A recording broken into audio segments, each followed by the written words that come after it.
अस्सलाम वालेकुम नाज़रीन, अगर पाकिस्तान बांग्लादेश को JF-17 थंडर के 3 स्क्वाड्रन सेल कर देता है तो बांग्लादेश एयरफोर्स अपने पांव पे खड़ी हो जाएगी, पर ये इतना आसान नहीं है। बांग्लादेश में ढाका यूनिवर्सिटी के प्रोफेसर डॉक्टर शाहिदुज़्ज़मान ने बांग्लादेश गवर्नमेंट को रिकमेंड किया है कि वो पाकिस्तान से JF-17 थंडर के 3 स्क्वाड्रन हासिल करे। आज की बांग्लादेश एयरफोर्स के पास सिर्फ 44 फाइटर एयरक्राफ्ट हैं और इन 44 फाइटर एयरक्राफ्ट में से बहुत सारे फाइटर आउटडेटेड हैं जो मॉडर्न मिलिट्री स्टैंडर्ड पे पूरा नहीं उतरते। और पाकिस्तान का बांग्लादेश को JF-17 थंडर सेल करना और बांग्लादेश का इस फाइटर जेट को एक्वायर करना इतना इजी नहीं है। आज की इस वीडियो में हम उन अवामिल का जायजा लेंगे जो बांग्लादेश की JF-17 थंडर की खरीदारी में रुकावट का बायस बन सकते हैं। तो चले आज की ये इंफॉर्मेटिव वीडियो शुरू करते हैं। नाजरीन, बांग्लादेश की एयरफोर्स में मोस्ट एडवांस फाइटर MiG-29 है और इसके भी टोटल 8 यूनिट बांग्लादेश की एयरफोर्स में इन सर्विस हैं। दूसरी साइड पे अगर आप बांग्लादेश के टोटल एरिया और पॉपुलेशन को देखें तो यकीनन बांग्लादेश की एयरफोर्स की स्ट्रेंथ मॉडर्न मिलिट्री स्टैंडर्ड के हिसाब से बहुत कम है और बांग्लादेश को कम अज कम 60+ multi role fighter coming years में चाहिए होंगे जो इसकी नीड्स को फुलफिल कर सके। अब बांग्लादेश के पास इन स्लॉट्स को फुलफिल करने के लिए डिफरेंट ऑप्शंस मौजूद हैं जिनमें J-10C, F-16, ग्रिपन, F-50 और JF-17 थंडर वगैरह हैं, या इनमें से कोई भी 2 फाइटर डिफरेंट स्ट्रेंथ के साथ बांग्लादेश की नीड को फुलफिल कर सकते हैं। अब इन तमाम फाइटर्स में से कौन से बांग्लादेश के लिए ज्यादा बेहतर हैं वो एक अलग डिबेट है जिसमें बात हो सकती है। आज हम इस वीडियो में सिर्फ ये देखेंगे कि अगर बांग्लादेश ये फैसला कर ले कि उसने पाकिस्तान से JF-17 थंडर ही बाय करना है तो उसे इस एक्विजिशन में क्या मसाइल पेश आ सकते हैं। सबसे बड़ी मुश्किल जो बांग्लादेश को इस डिसीजन के बाद पेश आ सकती है वो है इस डिसीजन पर इंडिया के तहफ़्फ़ुज़ात। नाजरीन, जैसा कि आपको पता है कि बांग्लादेश की क्रिएशन में इंडिया का बड़ा इन्फ्लुएंस था और बांग्लादेश की क्रिएशन के बाद आज से पहले कभी भी ऐसा नहीं हुआ कि बांग्लादेश की मिलिट्री के डिसीजन और इसकी मिलिट्री एक्विजिशन इंडिया की असर रसूख के बगैर पाया तकमील को पहुंची हो। अब चूंकि बांग्लादेश में एक ऐसी गवर्नमेंट बनी है जो इंडिया के इन्फ्लुएंस से पाक है, पर इसका हरगिज मतलब नहीं कि इंडिया बांग्लादेश की मिलिट्री एक्विजिशन पे बिल्कुल असरअंदाज नहीं करेगा। 50 साल से ज्यादा बांग्लादेश की गवर्नमेंट पे असर और रसूख रखने वाला इंडिया अपनी तरफ से पूरी कोशिश करेगा कि बांग्लादेश किसी भी सूरत पाकिस्तान से JF-17 थंडर बाय ना करे। दूसरी हर्डल जो बांग्लादेश और पाकिस्तान दोनों को इस सेल परचेज के हवाले से पेश आ सकती है वो है अमेरिकन इन्फ्लुएंस।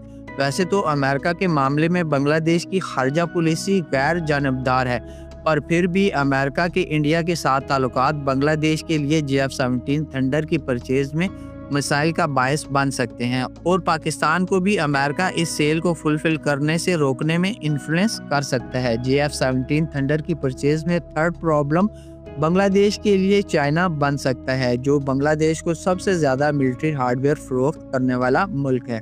हालांकि JF-17 चाइना और पाकिस्तान का जॉइंटली डेवलप करदा फाइटर है, पर फिर भी चाइना बांग्लादेश को J-10C या FC-31 ऑफर कर सकता है जिससे बांग्लादेश JF-17 थंडर की परचेज से पीछे हटने का सोच सकता है। नंबर 4 पे बांग्लादेश का JF-17 थंडर की एक्विजिशन में मसला इस परचेज को लेके बांग्लादेश के अखराजात हैं। अगर ये JF-17 थंडर का सबसे बड़ा बेनिफिट इसकी कॉस्ट इफेक्टिवनेस है, पर फिर भी किसी मॉडर्न जेट को एक्वायर करने में अच्छे खासे पैसे खर्च करना पड़ते हैं। तो अगर बांग्लादेश JF-17 थंडर का सिर्फ एक स्क्वाड्रन भी परचेज करे तो वो बांग्लादेश के डिफेंस बजट को डिस्टर्ब कर सकता है, जो कि एक और रीजन हो सकता है कि शायद बांग्लादेश के लिए ये फाइटर एक्वायर करना आसान ना हो। इससे जुड़ा एक और मसला किसी फाइटर की परचेज के बाद इसकी maintenance, training and spare parts के अखराजात हैं और ये भी एक फैक्टर है जिसको बांग्लादेश जरूर कंसिडर करेगा। नंबर 5 पे जो बांग्लादेश की JF-17 थंडर की परचेज मुश्किल कर सकता है वो है JF-17 थंडर की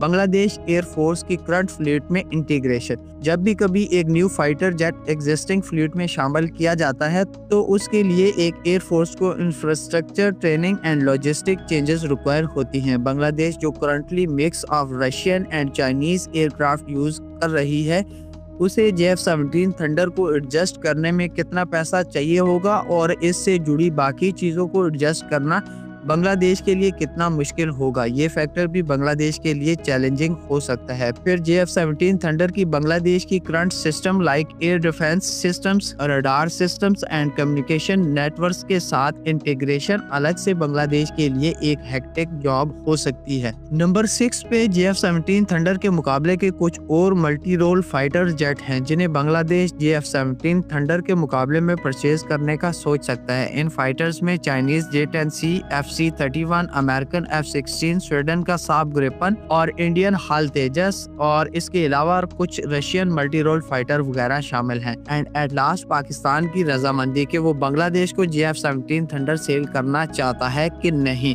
नाजरीन, बज़ाहिर तो इसमें कोई कबात नहीं कि पाकिस्तान अगर बांग्लादेश JF-17 थंडर बाय करना चाहे तो उसको इनकार करे, पर अंदरूने खाना कुछ ऐसे मामलात होते हैं जो कि आम पब्लिक और इवन के मीडिया के लोग भी फिगर आउट नहीं कर सकते। इसलिए ये पॉसिबिलिटी भी हो सकती है कि अगर बांग्लादेश पाकिस्तान को JF-17 थंडर का कहे तो पाकिस्तान उसको इनकार कर दे। तो नाजरीन, जहां JF-17 थंडर बांग्लादेश जैसे मुल्क के लिए एक अट्रैक्टिव ऑप्शन हो सकती है, वहीं इसको बांग्लादेश के लिए अपनी एयरफोर्स में शामिल करना खासा मुश्किल काम है, जिसके लिए उसे बहुत सारे ऑब्स्टिकल से गुजर के जाना पड़ेगा। होपफुली आपको आज की ये मेरी वीडियो पसंद आई होगी। वीडियो में बयान किए गए फैक्टर्स जो बांग्लादेश के लिए JF-17 थंडर की परचेज मुश्किल बना सकते हैं, आप इनको कैसे देखते हैं कमेंट में जरूर बताइएगा। अगर आपको वीडियो अच्छी लगी है तो वीडियो को लाइक और शेयर जरूर करिएगा, और अगर आप फ्यूचर में भी मिलिट्री रिलेटेड टॉपिक्स और जियो पॉलिटिक्स के हवाले से वीडियो देखना चाहते हैं तो मेरे चैनल को भी जरूर सब्सक्राइब करिएगा, जहां मैं वक्तन फवक्तन इन्हीं टॉपिक्स पे इंफॉर्मेटिव वीडियो बनाता रहता हूं। Until next video, take good care of yourself and those around you. अल्लाह हाफिज।